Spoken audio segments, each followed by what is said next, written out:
बृहन्मुंबई महानगरपालिका शिक्षण विभाग ऑनलाइन एज्युकेशन मध्ये सर्व शिक्षक,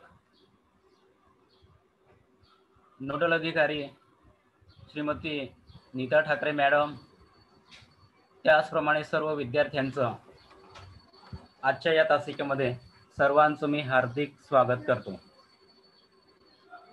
आज आपण इयत्ता 9वी विषय भूगोल घटक 2 अंतर्गत हालचाली या प्रकरणाची माहिती आजच्या या तासिकेमध्ये आपण घेणार आहोत। आजच्या या प्रकरणामध्ये आपण खालील ठळक मुद्द्यांचा आपण विचार करणार आहोत। त्यामध्ये नैसर्गिक आपत्ती, भूकंप व ज्वालामुखी, मंदभू हालचाली, पर्वत निर्माणकारी हालचाली, वली पर्वत आणि गट पर्वत या ठळक मुद्द्यांची माहिती आजच्या या तासिकेमध्ये आपण बघणार आहोत। या प्रकरणामध्ये आपण पृथ्वीच्या अंतरंगामध्ये ज्या काही हालचाली होतात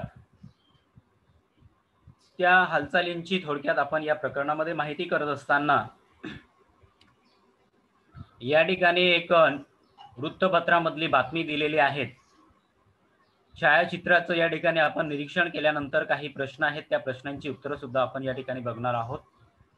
या ठिकाणी जी काही बातमी आहेत ती आहेत मृत्यूचे तांडव, भूकंपाने नेपाळमध्ये 1500 जणांचा बळी घेतला, अशा पद्धतीची या ठिकाणी ही बातमी आहे। 2 मोठे त्या ठिकाणी हादरे बसलेले आहेत नेपाळमध्ये झालेल्या या भूकंपामध्ये, आणि या भूकंपाची जी काही तीव्रता आहे ती तीव्रता रिश्टर स्केल मध्ये बघितलं तर त्या ठिकाणी 11:40 जो काही सकाळी जो काही हादरा बसला त्याच्यामध्ये 7.9 रिश्टर स्केल एवढी तीव्रता त्या पहिल्या भूकंपाची होती। आणि त्यानंतर 12:19 जो काही दुपारी दुसरा हादरा नेपाळमध्ये बसला त्याची तीव्रता 6.6 रिश्टर स्केल, आणि या भूकंपाचा जो काही केंद्रबिंदू होता तो नेपाळमधील लामजुंग या ठिकाणी या 2 मोठ्या हादरांचं त्या ठिकाणी केंद्रबिंदू होता, हे आपण या ठिकाणी लक्षात घ्यायचं आहे। आणि यामध्ये भारताला सुद्धा त्याचा हादरा बसला। जवळपास भारतातले 22 राज्यांना त्या ठिकाणी मोठे हादरे बसले। त्यामध्ये भारत असेल, तिबेट, बांगलादेश म्हणजे नेपाळच्या आजूबाजूचे जे काही देश आहेत, राष्ट्र आहेत, त्यांना सुद्धा या भूकंपाचा हादरा त्या ठिकाणी जाणवला। आणि त्यामध्ये नैसर्गिक आपत्तीमुळे जीवित आणि वित्तहानी झालेली आहेत, हे आपण ही बातमी बघितल्यानंतर हे आपल्या लक्षात येतं। या बातमीवरून याचं निरीक्षण केल्यानंतर काही प्रश्न पुढे आपण बघूया। तर या ठिकाणी वृत्तपत्रामधील वर्तमानपत्रामधील ही बातमी बघितल्यानंतर काही प्रश्न या ठिकाणी आहेत। त्यामध्ये मृत्यूचे तांडव कशामुळे घडले असेल? आता हे जे काही मृत्यूचे तांडव आहेत ही घटना त्या ठिकाणी वित्तहानी आणि जीवितहानी जी काही झाली किंवा नेपाळमध्ये 1500 जणांचा त्या ठिकाणी बळी गेला, तर हे भूकंपामुळे 1500 जणांचा बळी त्या ठिकाणी गेलेला आहे, हे आपल्याला या बातमीवरून लक्षात येतं। त्यानंतर या भूकंपाची तीव्रता किती होती? तर तीव्रता 7.9 रिश्टर स्केल मध्ये 6.6 रिश्टर स्केल, म्हणजे जर एखाद्या भूकंपाची तीव्रता रिश्टर स्केल मध्ये 6च्या वरती जर का असेल, सुमारे 6च्या वरती जर का त्या भूकंपाची तीव्रता जर का असेल, तर त्या ठिकाणी जीवितहानी आणि वित्तहानी मोठ्या प्रमाणामध्ये होते, हे आपल्याला लक्षात घेणं गरजेचं आहे। त्याच्यानंतर संबंधित भूकंपामुळे सर्वात जास्त बाधित झालेला देश, आणि या भूकंपामुळे जर का कोणत्या देशाची जास्त जर का हानी झाली असेल किंवा बाधित झालेला देश जर असेल तर तो नेपाळ. नेपाळमध्ये या भूकंपाचं त्या ठिकाणी केंद्रबिंदू होता. लामजुंग हे त्या ठिकाणी या भूकंपाचं केंद्रबिंदू, आणि त्यामुळे निश्चितच त्या ठिकाणी नेपाळमध्ये त्या ठिकाणी जास्त हानी झाली किंवा तो जास्त बाधित झालेला देश आहे तसं आपल्याला म्हणता येईल. या भूकंपाचं केंद्रस्थान कुठे होते तर भूकंपाचं केंद्रस्थान नेपाळमधील लामजुंग हे ठिकाण या भूकंपाचं केंद्रस्थान आहेत. त्याचप्रमाणे या आपत्तीमुळे, ही नैसर्गिक आपत्ती आहेत, नैसर्गिक आपत्तीग्रस्त इतर प्रदेश कोणते तर यामध्ये भारत, नेपाळसह भारत, पाकिस्तान, बांगलादेश, म्यानमार आणि तिबेट या भागाला किंवा या देशांना सुद्धा या आपत्तीचा सुद्धा त्या ठिकाणी सामना करावा लागला. त्यांना सुद्धा हे जे देश आहेत ते सुद्धा त्या ठिकाणी या हादऱ्यामध्ये हादरे बसलेत. आपत्तीग्रस्त प्रदेश ते सुद्धा त्याच्यामध्ये या देशांचा सुद्धा आपल्याला या ठिकाणी उल्लेख करावा लागेल. भूकंपाचे केंद्र किती खोलीवर होते तर या भूकंपाचे जे काही केंद्र आहेत तर ते जवळपास सुमारे 11 किलोमीटर भूगर्भात या भूकंपाचे केंद्र होते. आपण लक्षात घ्यायचंय की पृथ्वीच्या अंतरंगामध्ये त्या ठिकाणी 11 मीटर खोलीवर या भूकंपाचे केंद्र होते. हे आपण या ठिकाणी लक्षात घेणे गरजेचं आहे. भूकंपामुळे कोणकोणत्या प्रकारची हानी झाल्याचे दिसते.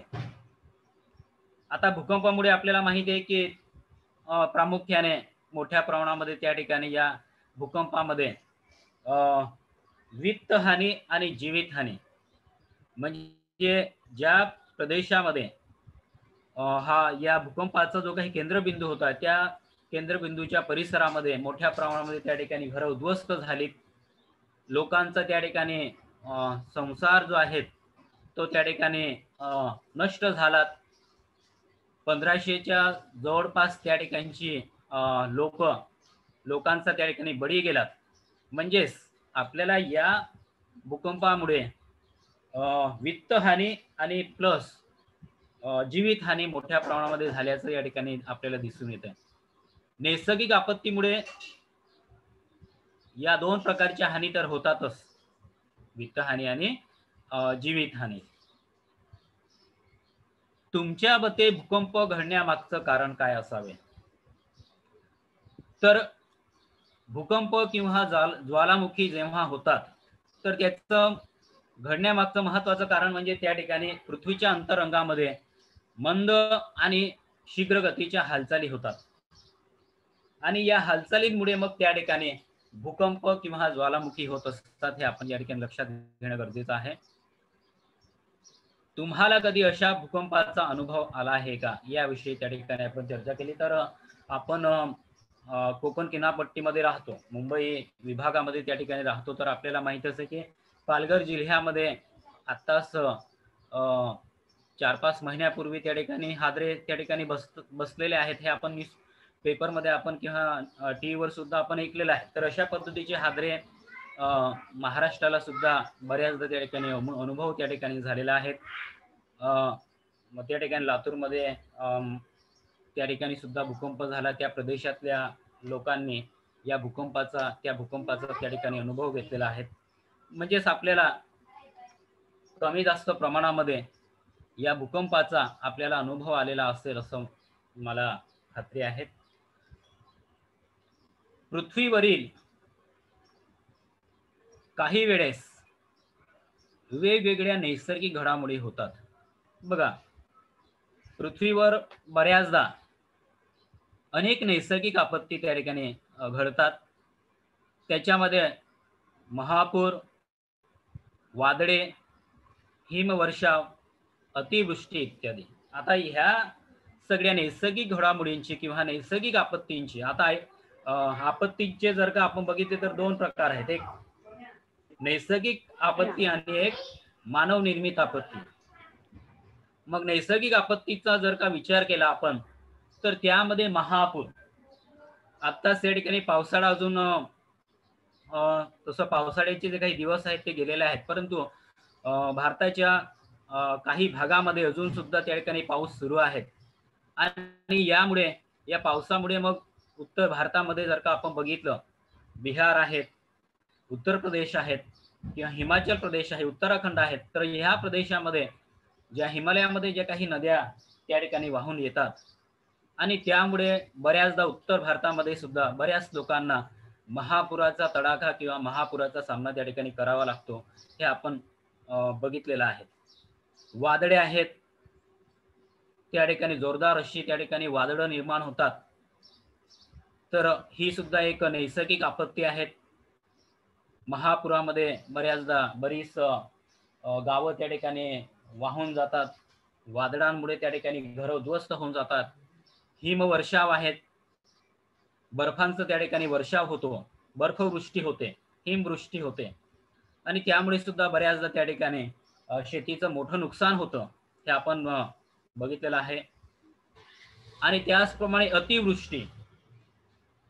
अतिवृष्टी झाली म्हणजे पाऊस त्या ठिकाणी कमी जरी पडतो तरी सुद्धा त्या ठिकाणी दुष्काळ होतो, दुष्काळीची परिस्थिती निर्माण होते आणि अतिशय जास्त पडला की मग त्यामुळे अतिवृष्टीचा किंवा नुकसानीचं सुद्धा त्या ठिकाणी प्रमाण त्या ठिकाणी जास्त होतं.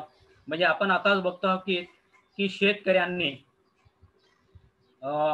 जे काही शेतामध्ये जे काही पीक पिकवलं होतं, तर ते आताच्या या अवकाळी पावसामुळे, अतिवृष्टीमुळे त्या ठिकाणी जे काही शेतामधलं जे काही पिकलेले जे काही पीक आहेत, मग ज्वारी असेल, मका असेल किंवा इतर जी काही खाद्यान्न पिकं आहे, नगदी पिकं आहेत, तर त्या पिकांचं या अतिवृष्टीमुळे सुद्धा त्या ठिकाणी आपल्याला नुकसान झालेलं आपल्याला या ठिकाणी निदर्शनास येतं. म्हणजे ह्या सगळ्या काय आहेत, नैसर्गिक आपत्ती आहेत. आणि या नैसर्गिक आपत्तीमुळे नेहमीच त्या ठिकाणी जीवित आणि वित्तहानी झालेली आहेत, हे आपल्याला लक्षात घेणं गरजेचं आहे. भूपृष्ठाखाली हालचालीमुळे भूकंप आणि ज्वालामुखीचा उद्रेक यासारख्या नैसर्गिक घडामोडी होतात, हे आपण या ठिकाणी लक्षात घेणं गरजेचं आहे. बघा, भूपृष्ठाखाली शीघ्र आणि मंद प्रकारच्या हालचाली होतात, त्या सातत्याने त्या ठिकाणी हालचाली होत असतात आणि त्यामुळे मग भूकंप असेल, ज्वालामुखी असेल, या प्रकारच्या नैसर्गिक आपत्ती किंवा घडामोडी त्या ठिकाणी होतात, हे आपण या ठिकाणी आपल्याला माहित आहे. पृथ्वीवरील सजीवांसाठी ह्या ज्या काही आपत्ती आहेत किंवा घडामोडी आहेत, हे आपल्यासाठी पृथ्वीवरील जे काही सजीव आहेत त्यांच्यासाठी एक प्रकारच्या त्या नैसर्गिक आपत्ती आहे, आपण या ठिकाणी लक्षात घेणं गरजेचं आहे. नैसर्गिक आपत्तीमुळे त्या ठिकाणी अनेकांचा त्या ठिकाणी जीव जातो, वित्तहानी होते, घरं त्या ठिकाणी उद्ध्वस्त होतात, गावच्या गाव त्या ठिकाणी उद्ध्वस्त होतात. 2000च्या सुमारास त्या ठिकाणी गुजरातमध्ये कच्छच्या तिथं भूकंप झाला आणि गावच्या गाव जवळपास त्या ठिकाणी उद्ध्वस्त झालेले आहेत, हे आपल्याला माहिती आहे. आणि म्हणून मग जीवित आणि वित्तहानी या नैसर्गिक आपत्तीमुळे होत असते. आणि या पाठामध्ये आपण अंतर्गत हालचाली कशा पद्धतीने होतात, त्या अंतर्गत हालचालींची आपण या प्रकरणामध्ये ओळख करून घेणार आहोत. या ठिकाणी एक छायाचित्र आहे. भूकंपामुळे या ठिकाणी घर जे आहेत त्या ठिकाणी पडलेले आहेत, उद्ध्वस्त झालेले आहेत, हे आपण या छायाचित्राच्या माध्यमातून बघू शकतो की भूकंप झाल्यानंतर काय होतं, तर वित्त त्या ठिकाणी हानी होते, घरं त्या ठिकाणी नष्ट होऊन जातात, लोक या ढिगाऱ्यामध्ये त्या ठिकाणी अडकून जीवित हानी होते, हे आपण लक्षात घेणं गरजेचं आहे. या ठिकाणी घर उद्ध्वस्त त्या ठिकाणी झालेलं आहे. बरोबर. अशा पद्धतीचं चित्र आपल्याला या ठिकाणी दिसत आहे.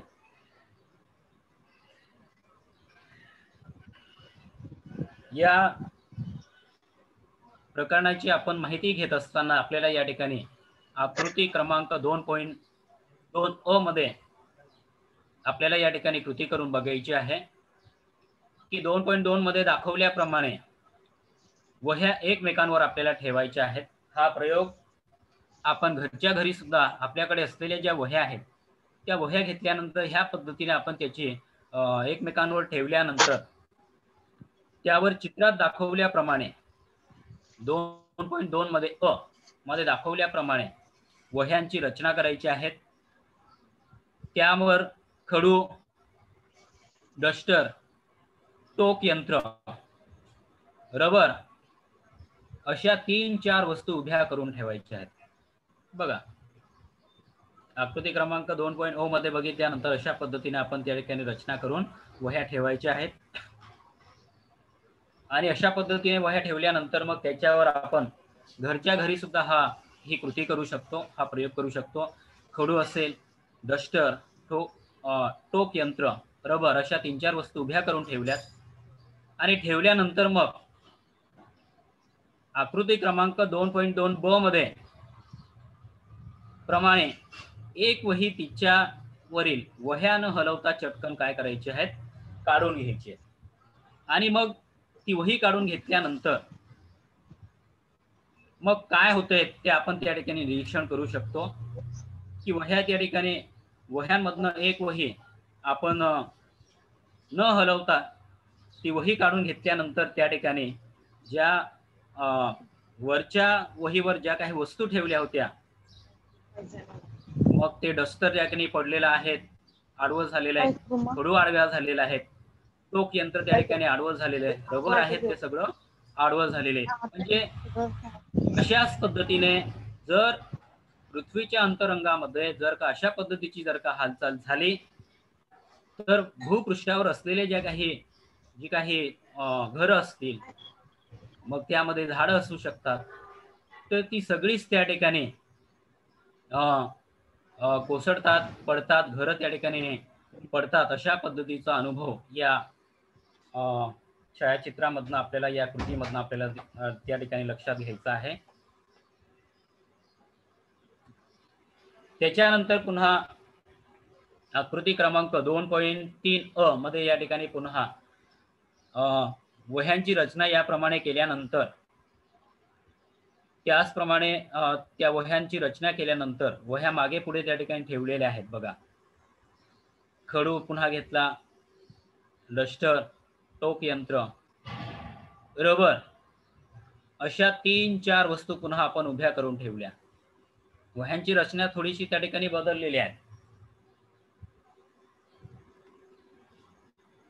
अशा पद्धतीने ठेवल्यानंतर आता आकृती 2.3 ब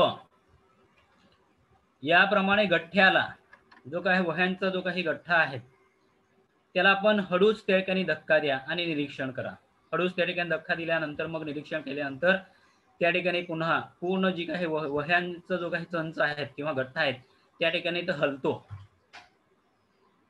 त्यानंतर पुन्हा जोराचा धक्का द्या आणि धक्का दिल्यानंतर मग पुन्हा निरीक्षण करायचं आहे आणि या सर्व कृतीबद्दल आपण त्या ठिकाणी चर्चा करू शकतो.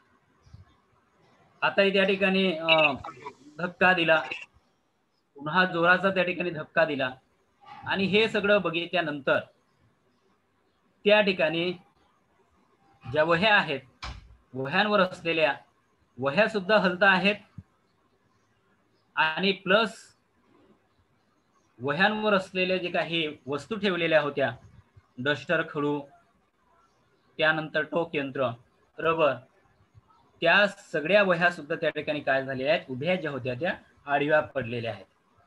म्हणजे अशा पद्धतीने जेव्हा पृथ्वीच्या अंतरंगामध्ये जेव्हा हालचाल होते, भूकंप होतो, त्यावेळेस पृथ्वीला त्या ठिकाणी धक्का बसतो, पृथ्वी हलते आणि त्यामुळे भूकंप होते आणि त्यावेळेस मग त्या ठिकाणी पृथ्वीला हादरा बसतो आणि त्या घटनेलाच आपण भूकंप असं म्हणतो. आणि पृथ्वीवर असलेल्या ज्या काही संसाधनं आहेत, जी काही मग त्याच्यामध्ये वनस्पती असतील, घरं असतील, त्यानंतर इमारती असतील, तर त्या ठिकाणी त्या पडतात आणि त्यामुळे मग त्या ठिकाणी जीवित आणि वित्तहानी होते. हे आपल्याला या कृतीच्या माध्यमातून लक्षात येतं. याचं भौगोलिक स्पष्टीकरण आपण आता बघूया. भूकंप व ज्वालामुखी या घटना पृथ्वीच्या अंतरंगातील अस्थिरतेमुळे होतात किंवा घडतात. आता आपल्याला इयत्ता 8वी मध्ये आपण या पृथ्वीच्या अंतरंगाची माहिती आपण घेतलेली आहे. त्यामध्ये पृथ्वीच्या अंतरंगामध्ये पृथ्वीचं अंतरंग जेव्हा आपण बघतो, त्याचा विचार करतो, तेव्हा भूकवच, शिलावरण, प्रावरण आणि गाभा या सगळ्याच रचनेचा जेव्हा आपण मागच्या वर्षी अभ्यास केला, त्यामध्ये मग आपण बघितलेलं आहे की त्या ठिकाणी पृथ्वीच्या अंतरंगामध्ये मोठ्या प्रमाणामध्ये उष्णता आहेत आणि ती उष्णता सातत्याने ती हालचाल करत असते आणि मग ती जी काही उष्णता आहे, ती उष्णता जास्त वाढल्यानंतर ती उष्णता बाहेर पडण्याचा प्रयत्न करते आणि त्याच वेळेस मग ज्यावेळेस मग ही उष्णता बाहेर पडण्याचा प्रयत्न करते आणि बाहेर पडते आणि त्यावेळेस मग पृथ्वीला काय बसतो, हादरा बसतो आणि त्यावेळेस मग भूकंप झाला असं आपल्याला त्या ठिकाणी लक्षात येतं.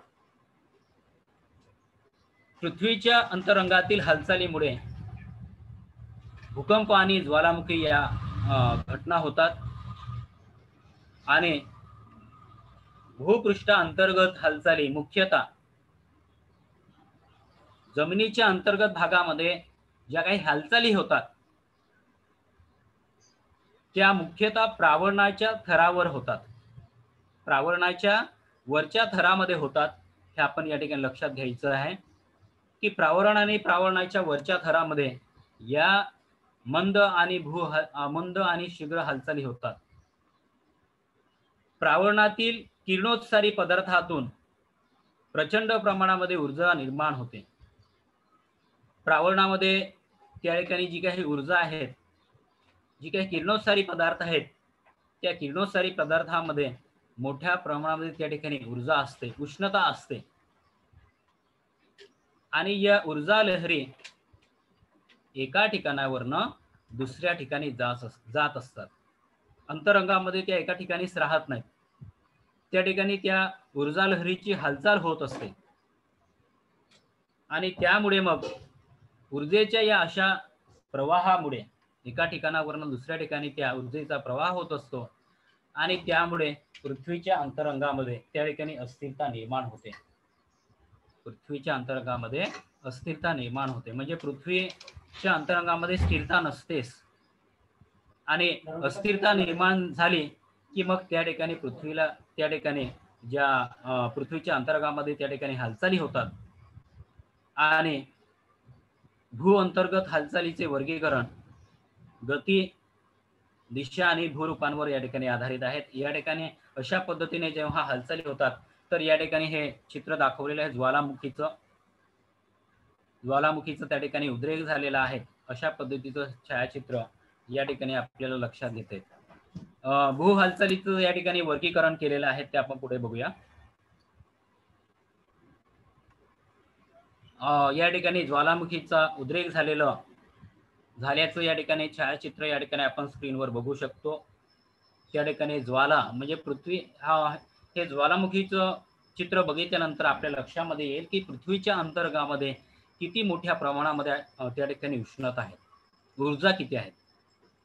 आपण भूगोलचा अभ्यास करत असताना आपल्याला माहिती असणे गरजेचं आहे की जेव्हा आपण भूपृष्ठावरून जसं आपण वरती जातो, आकाशाकडे जसं जातो, तसं त्या ठिकाणी तापमान कमी होत जातं आणि जेव्हा तुम्ही भूपृष्ठावरून जसं आपण पृथ्वीच्या अंतरंगामध्ये जसं जाणार तसं पृथ्वीची उष्णता आहे किंवा तापमान आहे ते वाढत जातं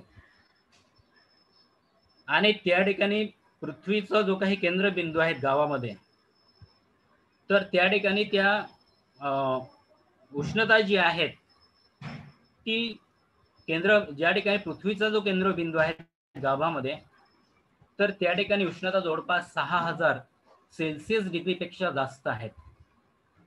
म्हणजे त्या ठिकाणी खडक असेल पृथ्वीच्या अंतरंगामध्ये, प्रावरण हा जो स्तर आहे, तर त्या ठिकाणी खडक जरी असेल तर ते खडक एवढं उष्णता असल्यामुळे ते खडकाचं सुद्धा त्या ठिकाणी काय आहे ऊर्जेमध्ये रूपांतर होतं. म्हणजे सगळं लाल गुंद तो खडक सुद्धा त्या ठिकाणी तापतो लाल गोळ्यासारखं त्या ठिकाणी ते सगळं त्या ठिकाणी पृथ्वीच्या अंतरंगामध्ये ते चित्र आपल्याला त्या ठिकाणी लक्षात येतं. आणि मग जेव्हा त्या ठिकाणी अशा पद्धतीची ऊर्जा निर्माण झाल्यानंतर मग ती कुठेतरी बाहेर पडण्याचा प्रयत्न करते आणि मग अशा पद्धतीने ती उष्णता आपण ज्या छायाचित्रामध्ये बघू शकतो की कशा पद्धतीने त्या ठिकाणी पृथ्वीच्या अंतरंगामध्ये असलेली जी काही ऊर्जा आहे ती बाहेर पडलेली आहे आणि तप्त असा तो लाव्हारच त्या ठिकाणी बाहेर पडलेला, राख वगैरे त्या ठिकाणी तो आकाशामध्ये आपल्याला दिसतोय आकाशामध्ये.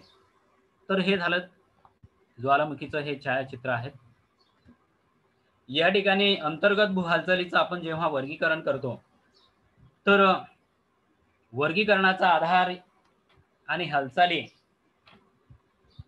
त्यामध्ये गती, हालचालीचे प्रकार आपण जर का बघितले तर दोन प्रकारचे हालचालीचे प्रकार आहेत. मंदभू हालचाली ह्या पृथ्वीच्या अंतरंगामध्ये सातत्याने होत असतात. पृथ्वीच्या अंतरंगामध्ये प्रावरणाच्या वरच्या थरावर त्या ठिकाणी मंदभू हालचाली ह्या सातत्याने होतात आणि त्यामुळे पर्वत आणि खंडांची काय होते, निर्मिती होते. पर्वत आणि जे काही खंड आहेत, मग खंड आपल्याला माहिती आहेत, आशिया खंड, दक्षिण अमेरिका, उत्तर अमेरिका, युरोप, ऑस्ट्रेलिया, अंटार्क्टिका, आशिया, अशा पद्धतीची काही खंड आहेत, 7 खंड. पर्वत आणि खंडांची निर्मिती या मंदभू हालचालीमुळे होते. दुसरा जो काही हालचालीचा जो काही प्रकार आहे तो आहे शीघ्रभू हालचाली. आणि शीघ्रभू हालचाल जेव्हा पृथ्वीच्या अंतरंगामध्ये होते आणि अतिशय जास्त मोठ्या प्रमाणामध्ये त्या ठिकाणी ऊर्जा निर्माण झाली, उष्णता निर्माण झाली पृथ्वीच्या अंतरंगामध्ये, आणि त्यावेळेस मग त्या ठिकाणी भूकंप आणि ज्वालामुखी सारख्या नैसर्गिक आपत्ती त्या ठिकाणी घडतात आणि त्यामुळे मग आपल्याला माहिती आहे की त्याचा मोठा हादरा त्या ठिकाणी पृथ्वीला बसतो. दिशा, क्षितिज समांतर भू हालचाली, त्यानंतर ऊर्ध्वगामी, अधोगामी भू हालचाली होतात. या पद्धतीच्या हालचाली ज्यावेळेस होतात त्यावेळेस भूरूप त्या ठिकाणी आपण बघितली तर त्यामध्ये खंडजन्य, भूखंड, पठारे, उच्चभूमी निर्माण करतात. त्याचप्रमाणे पर्वतजन्य, पर्वत त्या ठिकाणी निर्माण होतात. त्यामध्ये पर्वतामध्ये मग गोलीकरण पर्वत असतील, प्रस्तरभंग त्या ठिकाणी ही क्रिया त्या ठिकाणी निर्माण होते. गट पर्वत त्या ठिकाणी निर्माण होतात. म्हणजे अशा पद्धतीने या मंद आणि शीघ्र गतीच्या हालचाली जेव्हा पृथ्वीच्या अंतरंगामध्ये होतात त्यावेळेस आपल्याला या पद्धतीच्या भूरूपांची निर्मिती हे त्या ठिकाणी पृथ्वीवर होत असते. हे आपण या ठिकाणी लक्षात घ्यायचं आहे. पुढे आपण बघूया. मंदभू हालचालींमुळे भूकवचावर पर्वत निर्मिती होते आणि खंड निर्मितीच्या स्वरूपामध्ये परिणाम दिसून येतात. ते आपण पुढील प्रमाणे आपण बघू शकतो की ज्या वेळेस पृथ्वीच्या अंतरंगामध्ये मंदभू हालचाली होतात त्यावेळेस पर्वताची निर्मिती होते व खंडांची काय होते, निर्मिती होते. ते आपण पुढच्या या तक्त्यावरून आपण बघू शकतो. परिणाम, दाब आणि ताण, लहरीच्या हालचालींची दिशा, एकमेकांकडे येणाऱ्या लहरी जर असेल आणि एकमेकांवर त्या ठिकाणी जर का दाब पडला तर त्यावेळेस कठीण खडकांवर त्या ठिकाणी परिणाम होतो आणि त्या ठिकाणी प्रस्तरभंग होतो आणि मृदू खडकावर जर का त्या ठिकाणी परिणाम जर का झाला तर त्या ठिकाणी वलीकरण होतं आणि या वलीकरणामुळेच त्या ठिकाणी एकमेकांकडे जेव्हा लहरी येतात आणि त्यावेळेस मग वलीकरण किंवा वली पर्वताची त्या ठिकाणी निर्मिती होते. आणि जर का लहरी एकमेकांच्या विरुद्ध जाणाऱ्या जर का लहरी असतील तर त्यावेळेस ताण पडतो आणि त्या ठिकाणी प्रस्तरभंग होतो, त्या ठिकाणी पृथ्वीला तडे जातात, पृथ्वीला त्या ठिकाणी तडा जातो आणि अशा पद्धतीने त्या ठिकाणी प्रस्तरभंग पातळी किंवा ज्याला आपण दरी किंवा खचदरी जे आहेत ताण निर्माण झाल्यामुळे, प्रस्तरभंग पातळी निर्माण झाल्यामुळे त्या ठिकाणी खचदरी किंवा दरीची त्या ठिकाणी निर्माण होते.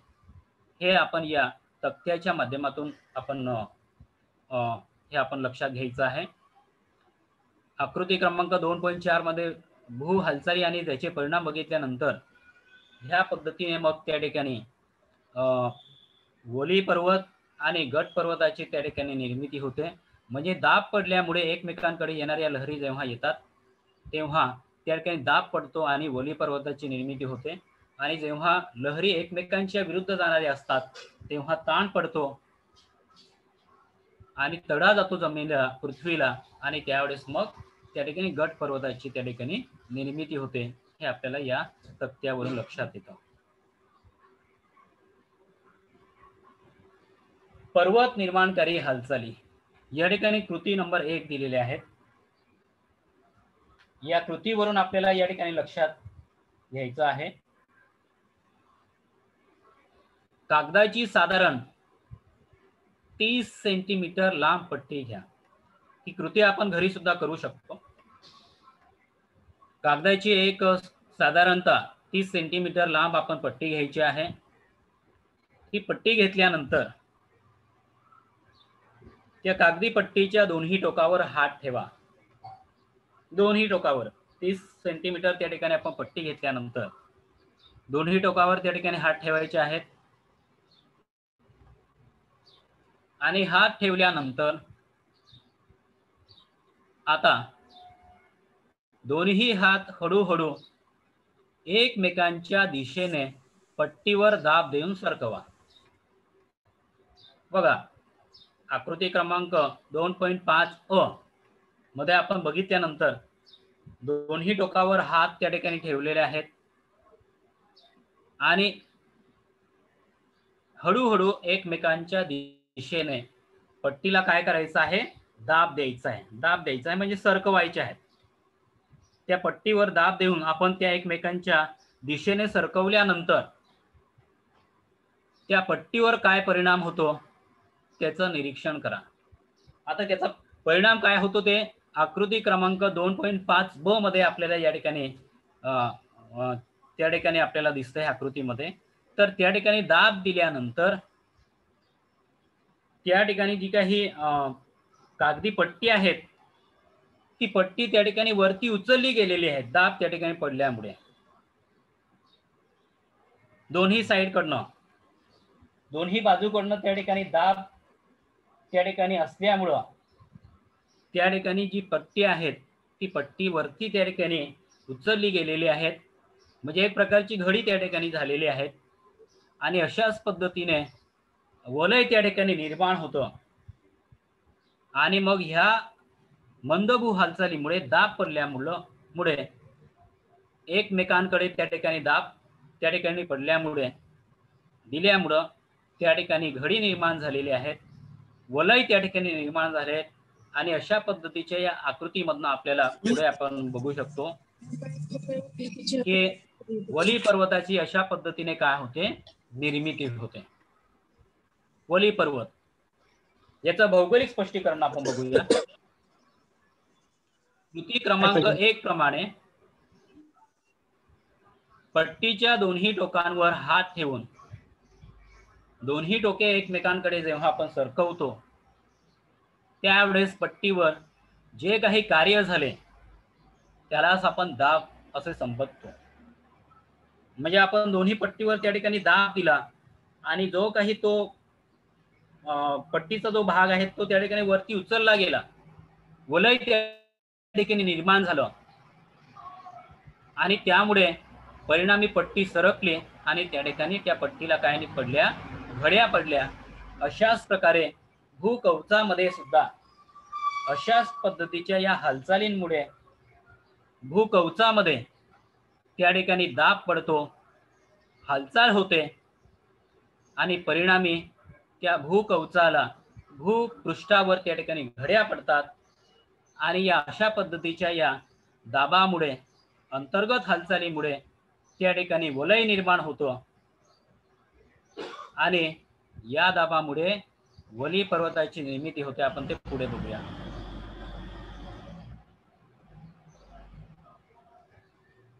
वली पर्वत या मुद्द्याची आपण माहिती घेऊ. पृथ्वीच्या अंतरंगात ऊर्जेचे वहन हे सातत्याने त्या ठिकाणी होत असते आणि या ऊर्जा लहरींमुळे मृदू खडकाच्या थरावर त्या ठिकाणी क्षितिज समांतर एकमेकांच्या दिशेने त्या ठिकाणी दाब पडतो आणि त्या ठिकाणी वड्या निर्माण होतात, वलय त्या ठिकाणी निर्माण होतो आणि दाब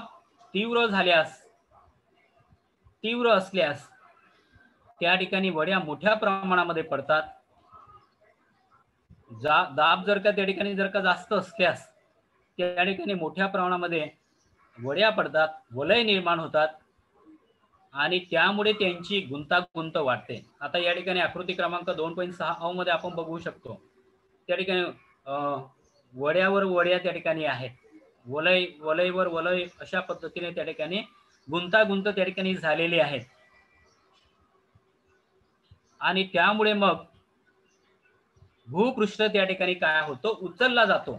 दोन्ही साईडकडनं एकमेकांच्या विरुद्ध दिशेने जेव्हा त्या ठिकाणी दाब पडतो आणि त्या ठिकाणी वली पर्वताची निर्मिती होते. वलय त्या ठिकाणी भूपृष्ठ उचलला जातो आणि वली पर्वताची त्या ठिकाणी निर्मिती होते. आणि अशा पद्धतीची काही उदाहरणं आहेत, ती उदाहरणं आपण त्यामध्ये जर का बघितलं तर त्या ठिकाणी हिमालय, भारताच्या उत्तरेला असलेला जो काही हिमालय आहे, हा हिमालय वली पर्वताच्या प्रकारामध्ये आहे. पर्वताचं जर का आपण बघितलं तर दोन प्रकारची जनरली त्या ठिकाणी प्रकार आहेत, एक वली पर्वत आणि एक गट पर्वत. मग त्याच्यामध्ये हिमालय हा वली पर्वत आहे, अरवली पर्वत आहेत, रॉकी, अँडीज, आल्प्स हे जगातील प्रमुख वली पर्वत आहेत. या ठिकाणी आपण आकृतीमध्ये बघू शकतो की त्या ठिकाणी कशा पद्धतीने त्या ठिकाणी गुंतागुंती त्या ठिकाणी आहेत आणि अशा पद्धतीने त्या ठिकाणी हिमालय आहेत, अरवली आहेत, रॉकी पर्वत असेल, अँडीज, आल्प्स या जगातील प्रमुख पर्वतांची वली पर्वतामध्ये त्या ठिकाणी वली पर्वत म्हणून ते ओळखले जातात. आपल्याला माहिती आहे की या ठिकाणी आपण हे छायाचित्र बघू शकतो की हा भारताच्या उत्तरेला असलेला हिमालय पर्वत आहे. हिमालय पर्वताचं आपण वैशिष्ट्य जर का बघितलं तर त्या ठिकाणी हिमालय ही एक मोठी पर्वतरांग आहे.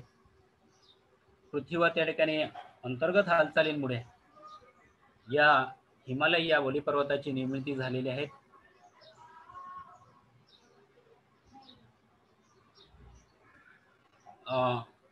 हे सुद्धा वली पर्वताचं या ठिकाणी काही भाग दिलेले आहे, कशा पद्धतीने त्या ठिकाणी वड्या पडलेल्या आहेत.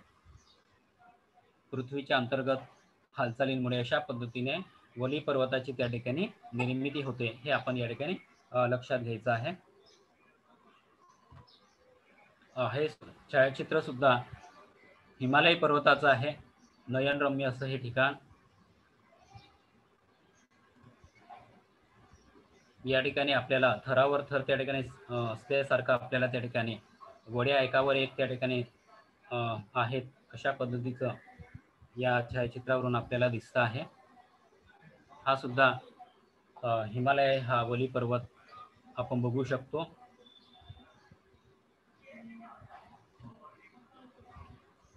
हिमालय या वली पर्वताची प्रतिमा या ठिकाणी दिलेली आहे आकृती क्रमांक 2.7 मध्ये.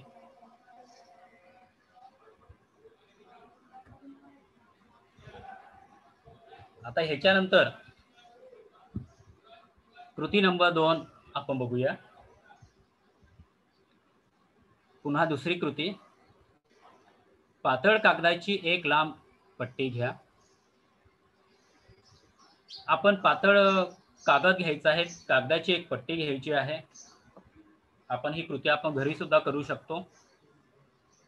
त्या पट्टीचे एक टोक उजव्या हातात धरा. एक टोक उजव्या हातामध्ये आपण धरायचं आहे आणि दुसरे टोक डाव्या हातामध्ये आपण त्या ठिकाणी धरायचं आहे. पट्टीची दोन्ही टोके एकमेकांच्या विरुद्ध दिशेने त्या ठिकाणी काय करायची आहेत, जोरात त्या ठिकाणी आपण ओढायची आहेत.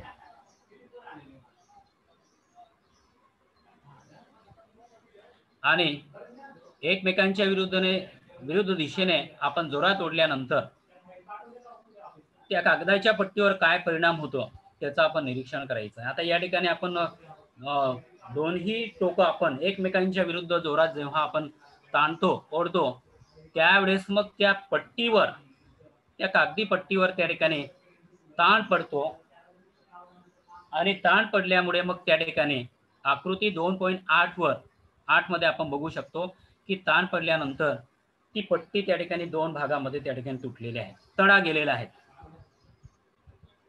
काय गेलेला आहे, पट्टीला तडा गेलेला आहे. आकृती 2.8 मध्ये 8 ब मध्ये आपण बघू शकतो, एकमेकांच्या विरुद्ध दिशेने ताणल्यानंतर. तर अशाच पद्धतीने पृथ्वीच्या अंतरंगामध्ये सुद्धा जेव्हा ऊर्जा लहरी एकमेकांच्या विरुद्ध जाणाऱ्या जेव्हा लहरी असतात त्यावेळेस पृथ्वीला सुद्धा काय जातो, तडा जातो. पृथ्वीला सुद्धा काय जातो, तडा जातो. आणि त्या ठिकाणी गट पर्वताची काय होते, निर्मिती होते. ते आपण या ठिकाणी भौगोलिक स्पष्टीकरणाच्या माध्यमातून बघूया. दोन्ही हातांनी टोक धरून विरुद्ध दिशेने त्या ठिकाणी ताण द्यायचा आहे. अशाच प्रकारे भूकवचामध्ये भू हालचाली विरुद्ध दिशेने होतात तेव्हा ताण निर्माण होतो व भूकवचाला काय पडतात, तडे पडतात. अशाच पद्धतीने जे आपण कृती क्रमांक 2 बघितली, तर अशाच पद्धतीने पृथ्वीला सुद्धा तडे पडतात आणि त्यामुळे गट पर्वताची काय होते, निर्मिती होते. मित्रांनो, गट पर्वत अंतर्गत हालचालींमुळे क्षितिज समांतर व एकमेकांपासून दूर जाणाऱ्या ऊर्जा लहरी निर्माण होतात आणि अशा वेळी खडकावर ताण पडतो, ताण निर्माण होतो आणि त्या खडकाला तडे पडतात, भूपृष्ठाला तडे पडतात आणि त्या ठिकाणी विभंग त्या ठिकाणी तयार होतो आणि अशाच पद्धतीने त्या ठिकाणी गट पर्वताची निर्मिती होते आणि अशा पद्धतीने कठीण खडकामध्ये ऊर्जा लहरी एकमेकांकडे आल्याने दाब पडून असे विभंग तयार होतात आणि या विभंगातूनच त्या ठिकाणी गट पर्वताची निर्मिती होते. हे आपण या ठिकाणी लक्षात घ्यायचे. तर अशा पद्धतीने आजच्या या तासाला अंतर्गत हालचालीची माहिती घेत असताना मृत्यूचे तांडव, नेपाळमध्ये झालेला भूकंप आणि 1500 जणांचा बळी, नेपाळमध्ये झालेल्या या भूकंपाचा केंद्रबिंदू लामजुंग नेपाळ, भारत, तिबेट, बांगलादेश, पाकिस्तान, म्यानमार या देशांना सुद्धा या भूकंपाचा हादरा बसला. त्याचप्रमाणे वर्तमानपत्रातील त्या बातमीचा आपण काही प्रश्न होती ती प्रश्न बघितली. त्या ठिकाणी आपण कृती सुद्धा आपण करून बघितल्या. टेबलावर त्या ठिकाणी आपण वह्या ठेवल्यात. त्या वह्यांवर त्या ठिकाणी डस्टर, टोक यंत्र, रबर ह्या 3-4 वस्तू उभ्या ठेवल्यानंतर मग ती वही काढून घेतली आणि कशा पद्धतीने त्या ठिकाणी पृथ्वीची हालचाल होते आणि भूपृष्ठावर असलेल्या ज्या वस्तू आहेत त्या कशा पद्धतीने पडतात त्याची सुद्धा आपण आजच्या या तासाला माहिती बघितली. भूकंप आणि ज्वालामुखी आणि पृथ्वीच्या अंतरंगामध्ये ज्या काही अस्थिरता जी आहे ती किरणोत्सारी पदार्थ आणि जी पृथ्वीच्या अंतरंगामध्ये असलेली जी काही ऊर्जा आहे ती किती मोठ्या प्रमाणामध्ये आहे, ऊर्जा लहरी किती मोठ्या प्रमाणामध्ये एका ठिकाणावरून दुसऱ्या ठिकाणी त्या जात असतात त्याची सुद्धा आपण माहिती घेतली. अंतर्गत भू हालचालीचं वर्गीकरण आपण बघितलं. गती, दिशा, भूरूपे, मंद भू हालचाली आणि शीघ्र भू हालचाली हे 2 हालचालींचे प्रकार सातत्याने भू अंतर्गत भूपृष्ठाच्या खालच्या स्तरामध्ये होत असतात हे आपण बघितलं. गोली पर्वताची निर्मिती, गोली पर्वताची उदाहरणं ते आपण कृती 1 आणि आकृती क्रमांक 2 त्या ठिकाणी ताण पडल्यानंतर कशा पद्धतीने घट पर्वताची निर्मिती होते हे आपण आजच्या या तासिकेला बघितलं. याच्यानंतर आपण मूल्यमापन बघूया. मापनाची प्रश्न आपण विचारण्यापूर्वी विद्यार्थ्यांनी आपलं माईक आहे ते चालू करायचं आहे.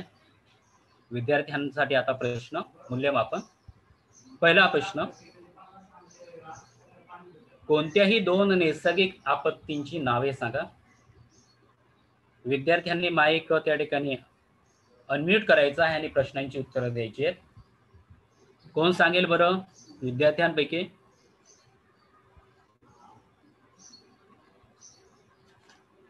कोणत्याही 2 नैसर्गिक आपत्तींची या ठिकाणी नावं. माईक चालू करून विद्यार्थी उत्तर देऊ शकतात. कोण सांगते विद्यार्थ्यांपैकी? ठीक आहे. तर नैसर्गिक आपत्तींची जर का आपण नावं जर बघितली तर त्यामध्ये महापूर, वादळे, हिमवर्षाव, अतिवृष्टी, भूकंप आणि ज्वालामुखी ही सगळी उदाहरणं नैसर्गिक आपत्तीस आहेत. दुसरा प्रश्न विद्यार्थ्यांसाठी, नेपाळमध्ये झालेल्या भूकंपाचे केंद्रस्थान कोठे होते? विद्यार्थ्यांसाठी प्रश्न आहे. माईक त्या ठिकाणी आपण चालू करून प्रश्नाची उत्तरं देऊ शकतात. नेपाळमध्ये झालेल्या भूकंपाचं केंद्रस्थान कोठे होते? सांगताय का कोणी? विद्यार्थ्यांना माझा आवाज येतोय आहे? तर या भूकंपाचं केंद्रस्थान लामजुंग हे केंद्र होतं. तिसरा प्रश्न, अंतर्गत भू हालचालीचे प्रकार कोणते? पुन्हा विद्यार्थ्यांसाठी प्रश्न, अंतर्गत भू हालचालीचे प्रकार